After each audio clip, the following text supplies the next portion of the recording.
2025.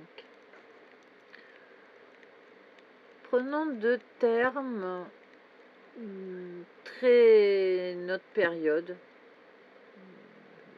chaos et ordre. Alors je précise ordre parce que je vais développer sur un deuxième terme qui est issu de ordre, qui est ordonné. Donc chaos. Beaucoup de personnes assimilent le chaos comme étant le désordre. Or, il se trouve que nous sommes issus du chaos, quelque part. Nous avons donc une définition du chaos comme étant le premier mouvement de l'univers, qui se serait constitué donc dans un système chaotique. Or, bizarrement, si on a envie de référer au chaos réel, on ne peut pas imaginer qu'il y ait un ordonné. Un ordonné étant une suite d'événements séquentiels qui viendraient raconter le cheminement d'un événement. Donc, ce sont des événements qui viennent raconter un cheminement. Alors quand on parle de chaos, en général, on parle de destruction. On imagine une tornade, un bâtiment qui s'effondre, des gens qui sont hystériques, qui sèment la tyrannie, etc. On parle de chaos à ce moment-là. Alors, ça serait intéressant de développer un autre terme pour parler de ce genre de comportement, parce que ça, c'est un comportement qui contient un système racine assumé en général.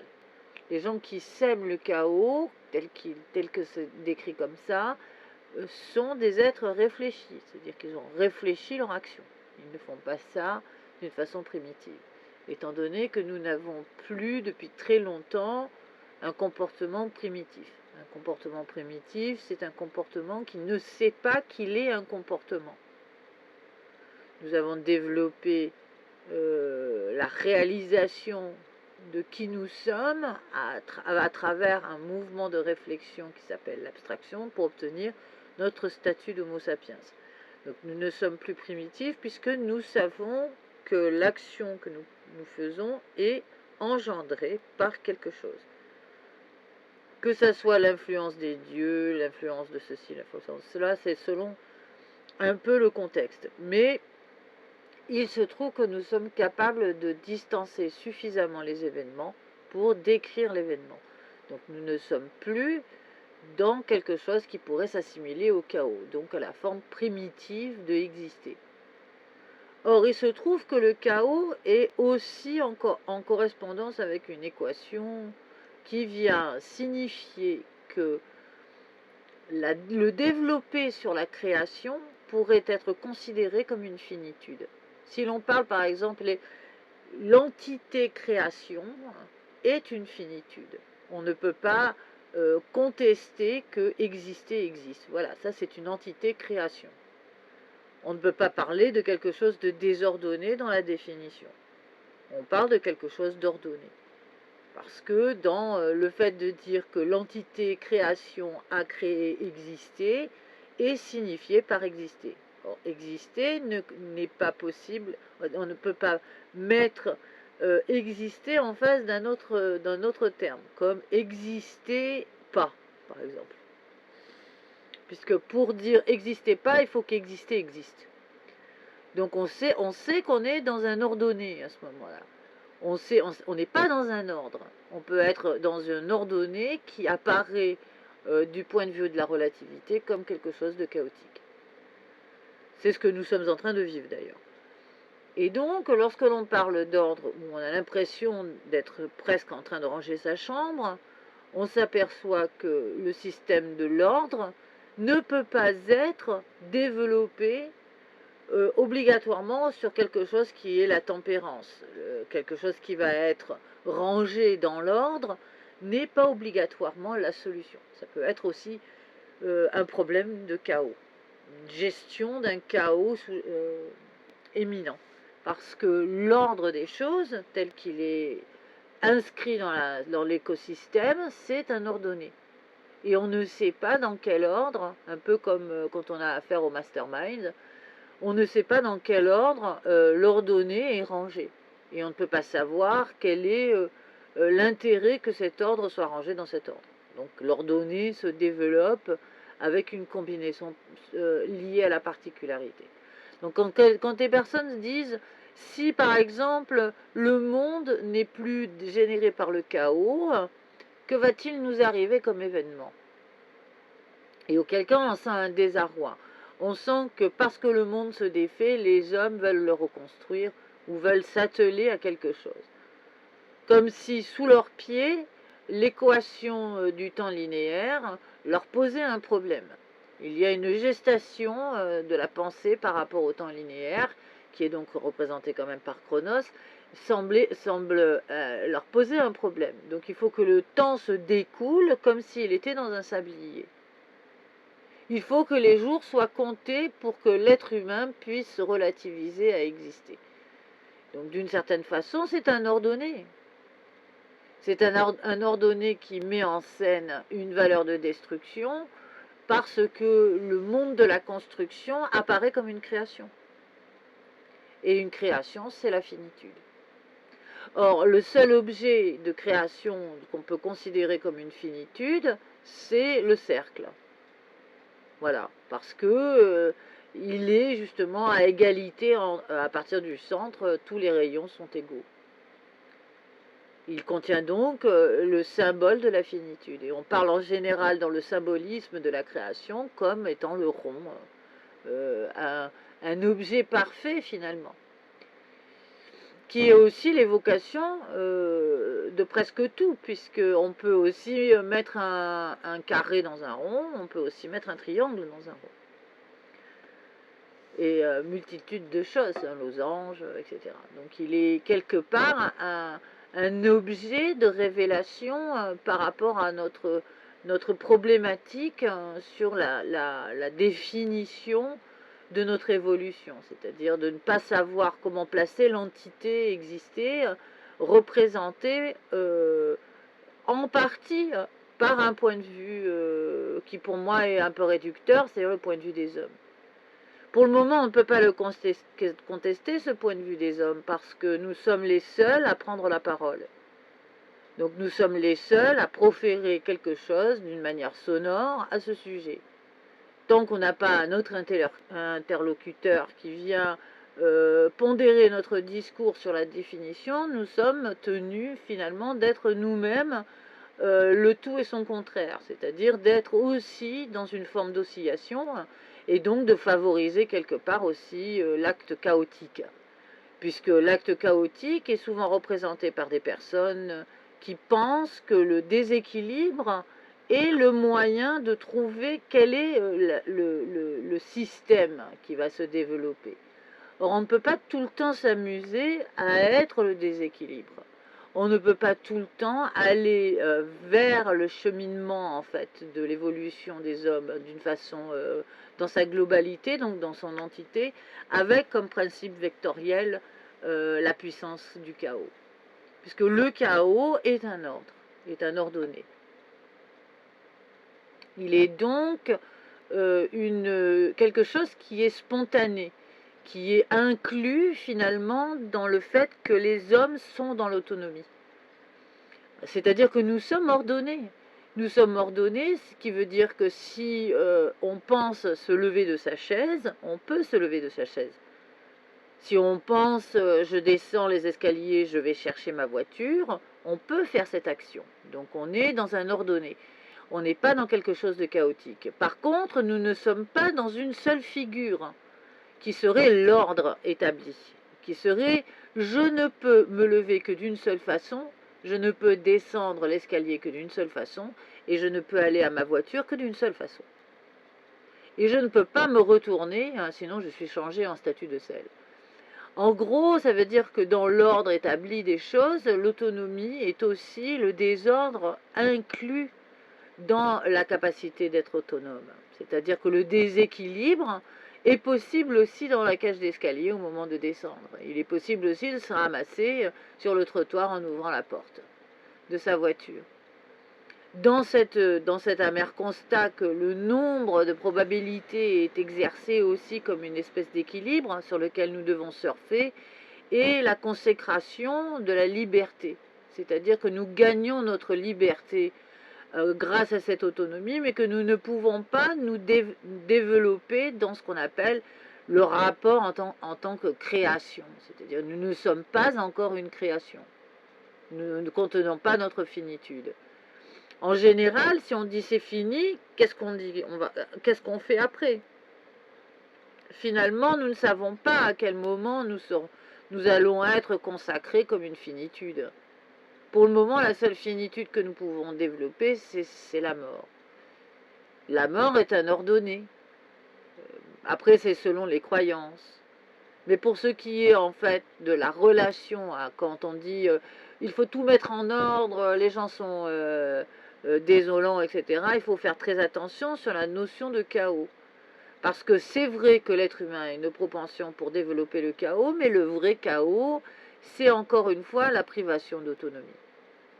C'est le fait que la matière ne soit plus développée dans son propre électromagnétisme, et qu'à chaque fois que l'on rencontre un individu qui n'est pas compatible, il y ait un système de répulsion, qu'on se retrouve placardé contre un mur, des phénomènes qui seraient dignes en fait d'un film de science-fiction, avec une certaine propension à la magie.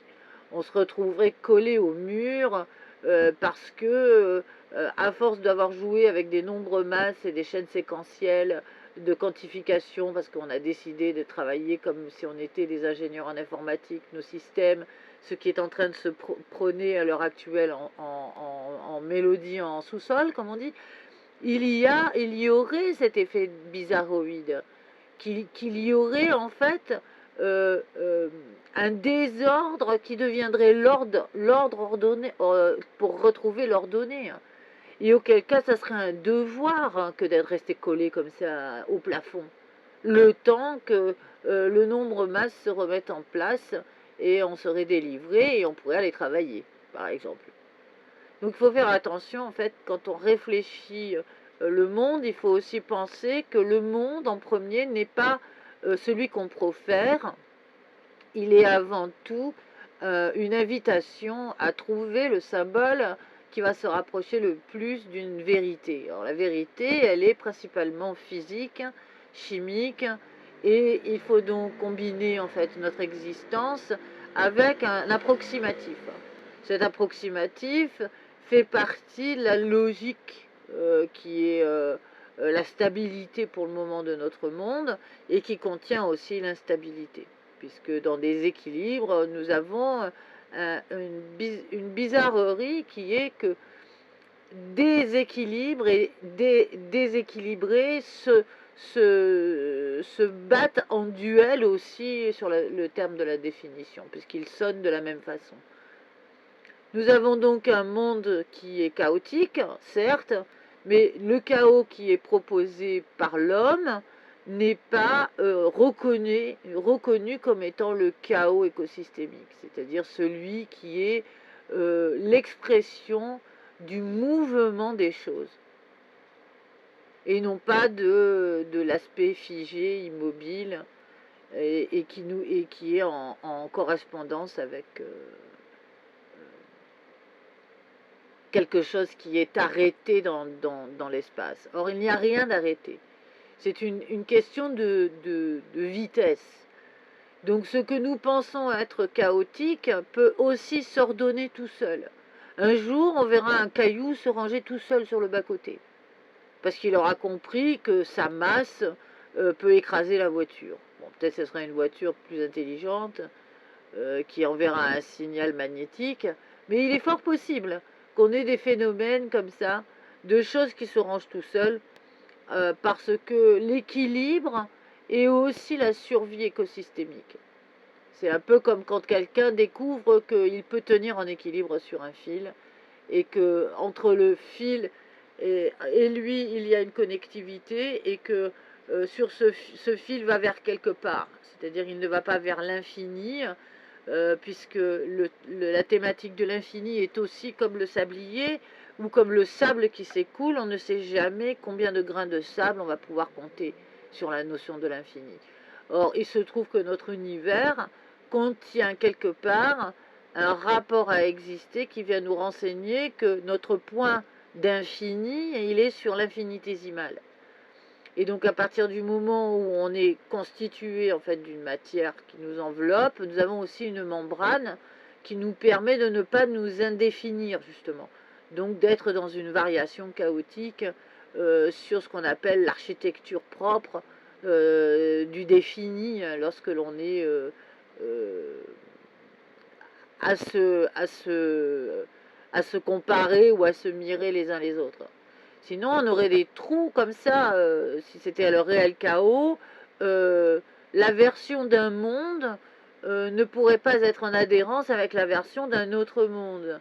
Auquel cas, monsieur Paul Durand, prenons un exemple typique, veut aller à Carrefour ou dans un magasin, enfin en tout cas lambda, et il ne trouve aucun système de valorisation de sa propre trajectoire parce que le nombre masse émissif de Carrefour n'est pas suffisant. C'est-à-dire il y a 2 pecnos dedans, quoi. Et il ne trouve pas Carrefour. Il cherche partout et il est dans un véritable labyrinthe, un peu comme dans le mythe du Minotaure. Il est obligé de considérer le monde par une suite de petits points sur lesquels il va falloir qu'il s'accroche pour aller jusqu'à Carrefour, quoi, en gros. Et donc ça serait littéralement l'expression du chaos. C'est-à-dire un désordre évoqué par un ordonné temporaire ou durable sur par exemple un siècle ou 2 siècles, qui viendrait énoncer que notre matière est en train de bouger comme des plaques tectoniques bougeraient sous un continent. C'est pour ça qu'il faut faire attention. Alors quand on parle ensuite de simples termes en disant oui, celui-là c'est un vrai chaos, etc.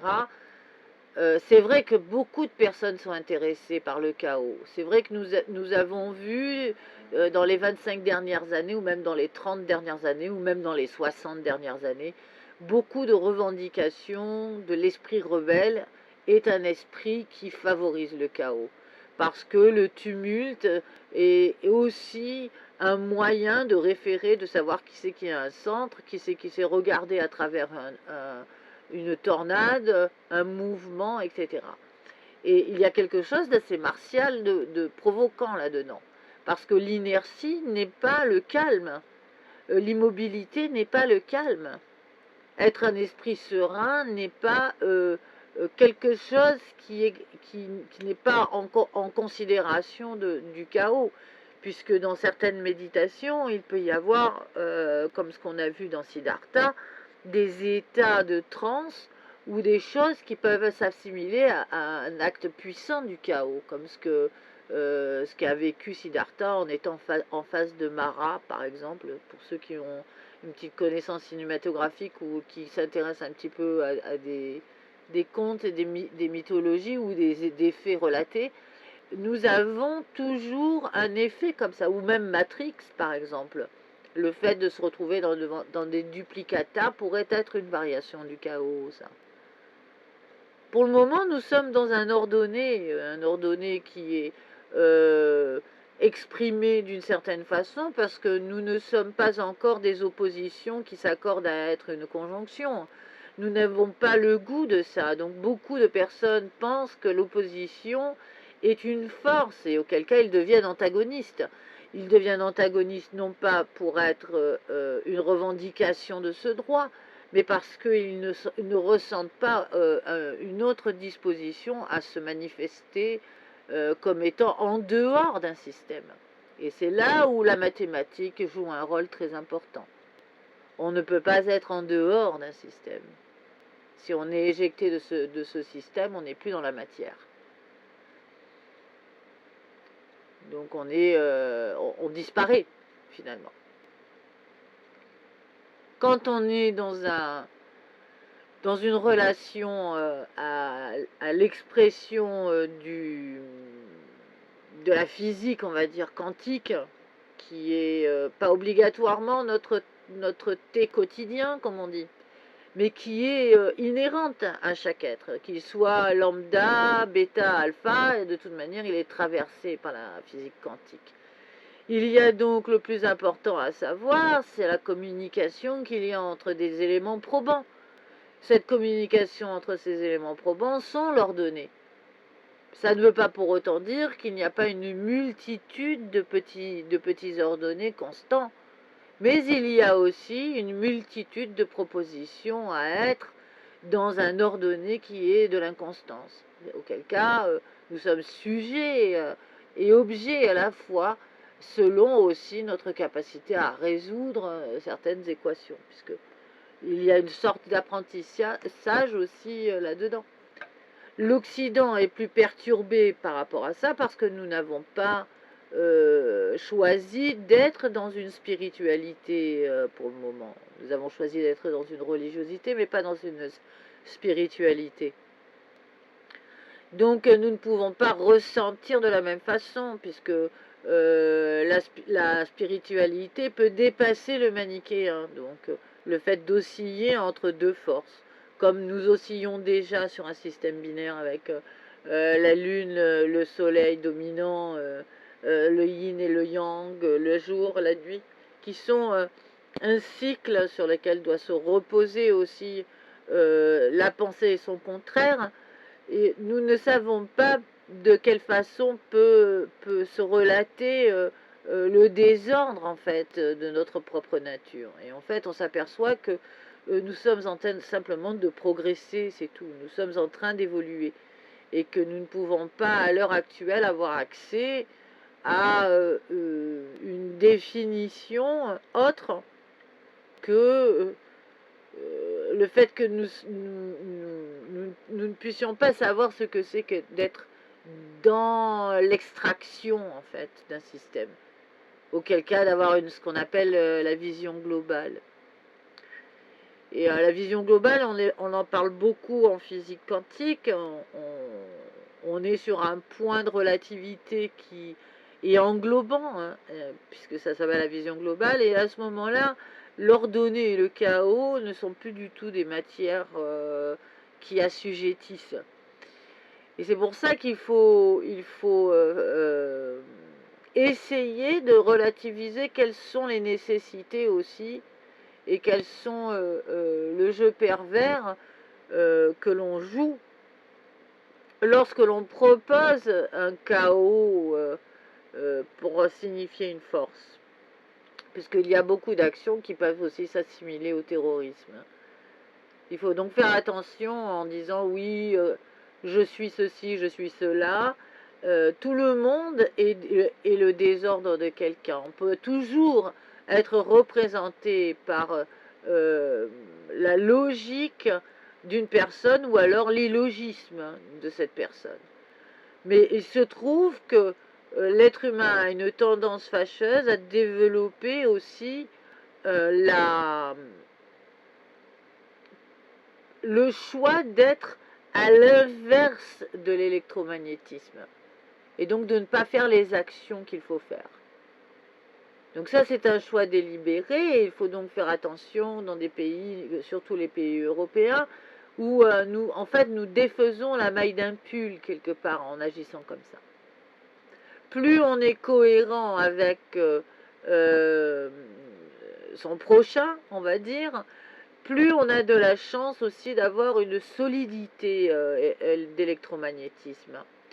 Ça n'est pas obligatoirement le considérer dans le sentiment. On ne demande pas à ce que ça soit le limbique qui soit le gestionnaire de ça, mais plutôt le néocortex. Ce néocortex va favoriser une accalmie sur l'entité existée.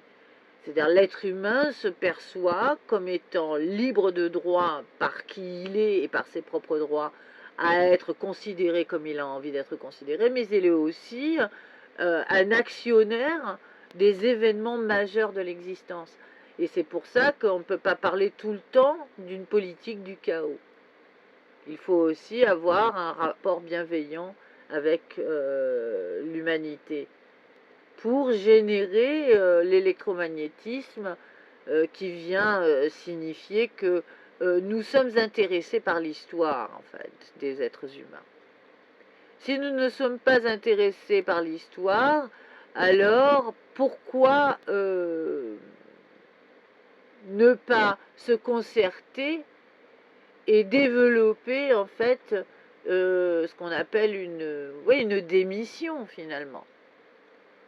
Si on devait référer à une expérience, qu'on serait dans un laboratoire à étudier l'existé, on dirait voilà, l'expérience vient de péricliter au XXIe siècle pour cause de développement chaotique de l'ordonnée. C'est-à-dire qu'en gros, la connaissance de l'ordre et de l'ordonnée a sollicité un groupe de personnes qui ont décidé d'être en conglomérat et d'orchestrer le désordre plutôt que de rester sur la variation spontanée des événements en favorisant l'existence sans implication à faire de la solidité, par exemple, dans les événements.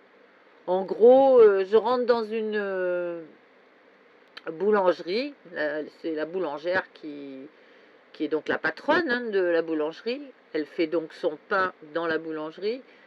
Et je rentre et je dis, je veux une baguette normale. Et elle me regarde et elle tourne le talon et elle me dit, c'est fermé. Et pourtant, je suis dans la boutique.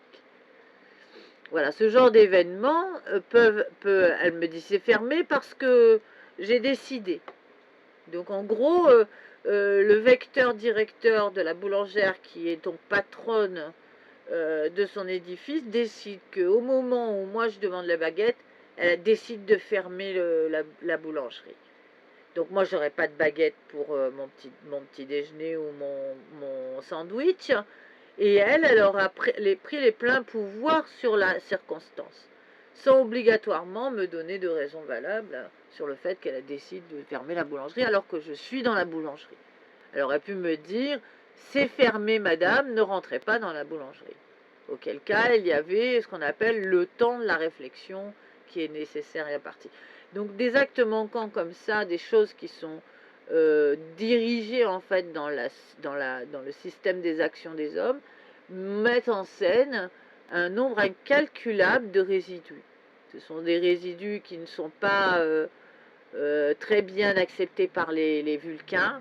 C'est-à-dire que Star Trek, qui est très spockien sur le sujet, n'est pas fan du tri des poubelles, mais il se trouve que l'être humain en est très friand. Il y voit sa propre liberté. Encore une fois, c'est vrai que le fait de pouvoir faire le trajet dans le sens inverse, tant qu'on veut, de faire des tonnes de petits gestes anodins qui viennent signifier que nous sommes dans une variation chaotique, ne fait de nous non pas une matière à magma, hein, c'est-à-dire que nous ne sommes pas ce qu'on appelle le foisonnant, puisque le magma est quand même représenté par différents genres existés sur cette planète pour maintenir en fait ce mouvement, mais plutôt par une concertation sur sa propre capacité à déconstruire son monde et ainsi donc à le tester. Donc je pense que c'est plutôt vers 4-5 ans qu'on fait ce genre de choses. Si mes souvenirs sont bons, j'ai pas potassé ça dernièrement, mais je pense que c'est entre 4-5 ans. Et encore, je me demande si c'est même pas un peu avant, vers 3 ans, ou peut-être 2 ans et demi, 3 ans, qu'on teste son territoire comme ça en faisant un non, non, je ferai pas de machin, non, etc. pour développer un rapport à son propre territoire, à sa propre existence. Donc je crois que l'être humain se trompe quelque peu aussi en notifiant son amour pour le chaos, parce que, encore une fois, nous ne sommes pas assez éduqués ni spirituels, plutôt vers la voie de la sagesse, pour apprécier la contemplation vraiment pleinement. C'est-à-dire que nous ne sommes pas, pour le moment, dans le désir de ça, d'être dans la contemplation.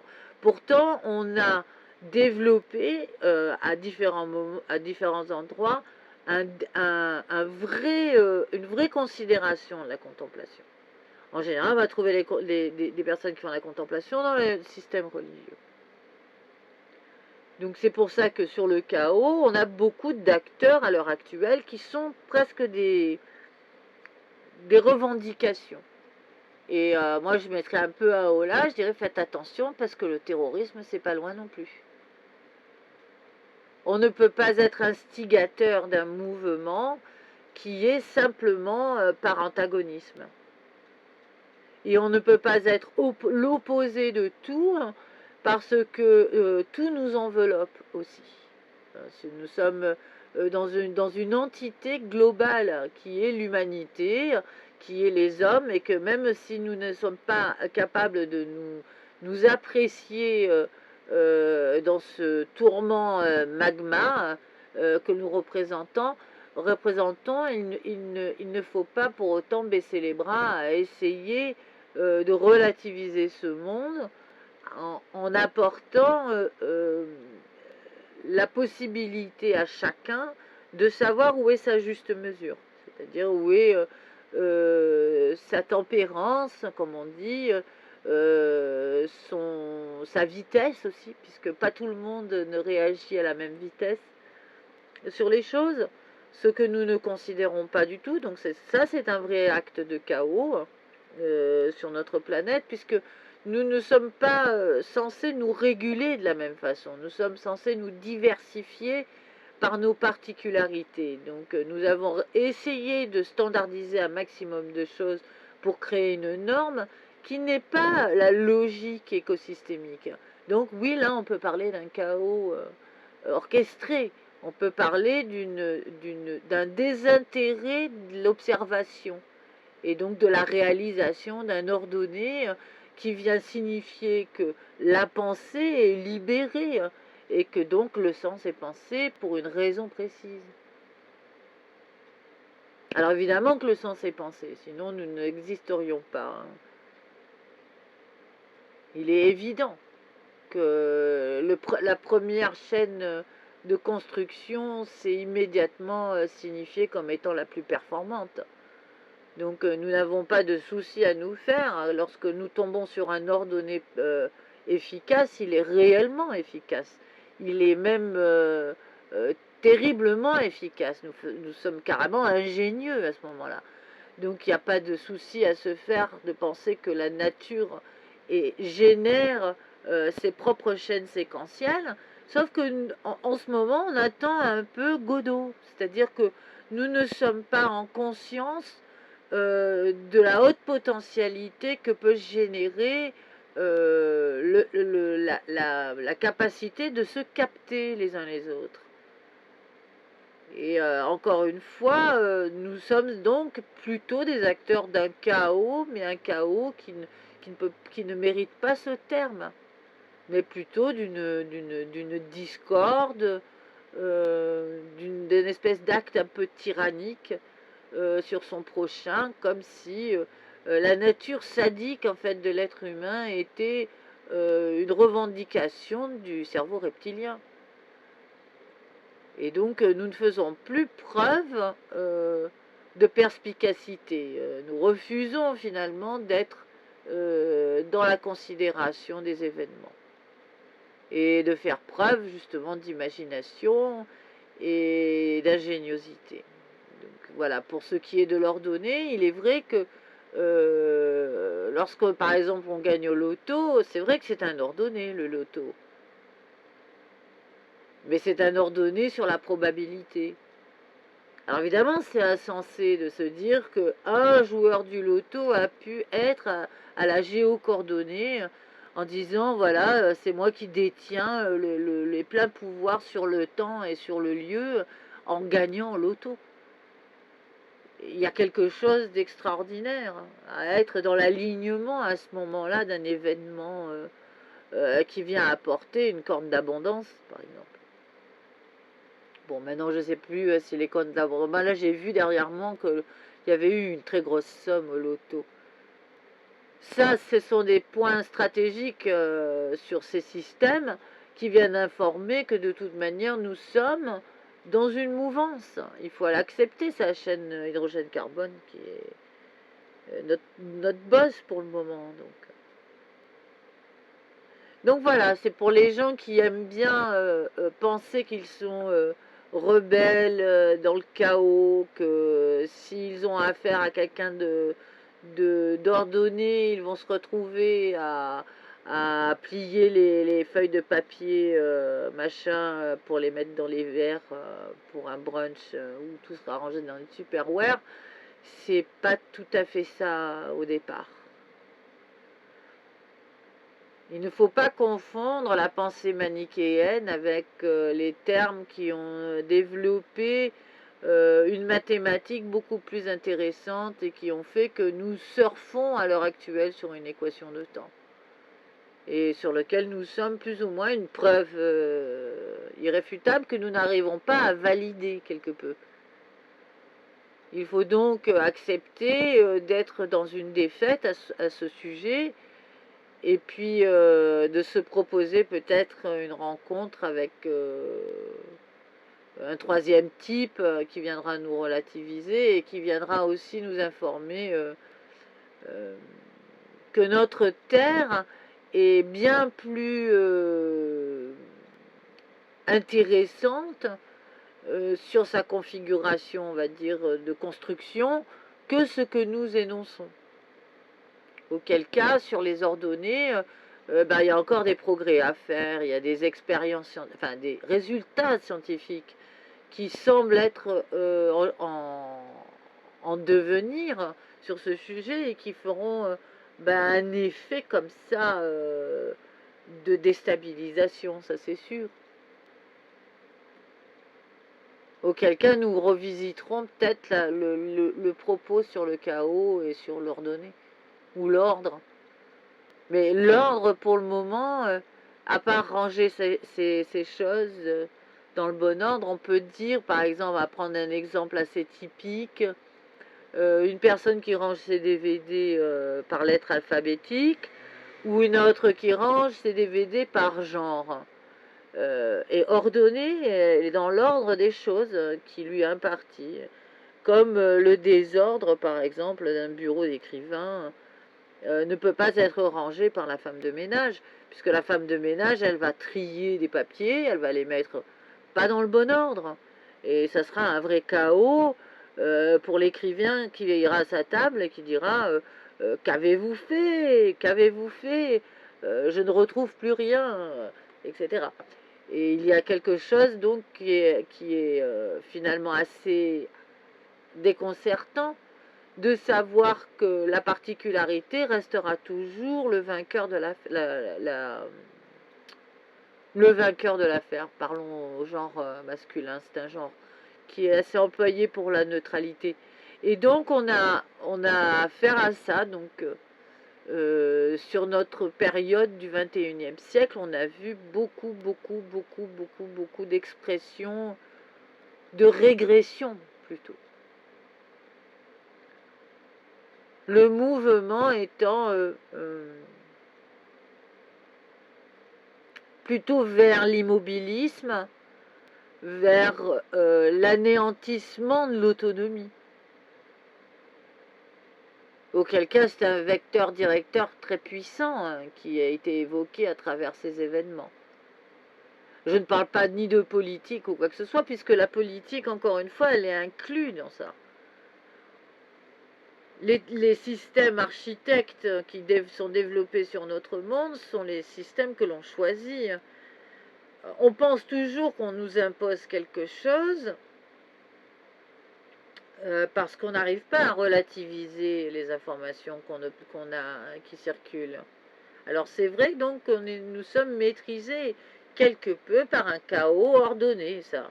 C'est une sorte de particularité que nous avons réussi à mettre en scène.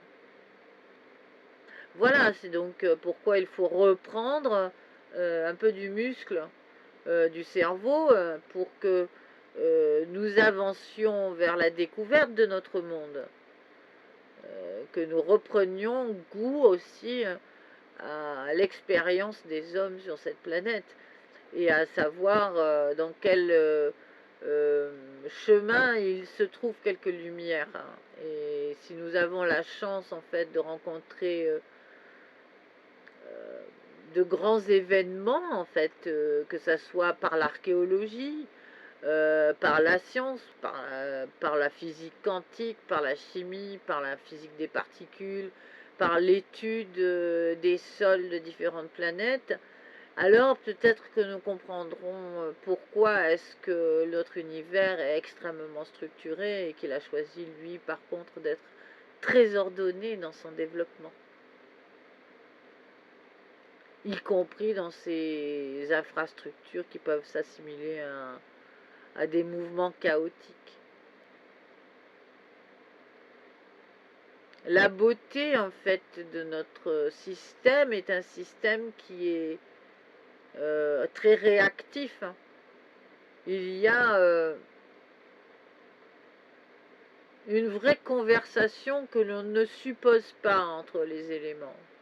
Et donc, nous en faisons partie. Et comme nous manquons en fait de relatif à la communication, nous ne pouvons pas apprécier pleinement les effets positifs. Nous ratons énormément de rendez-vous.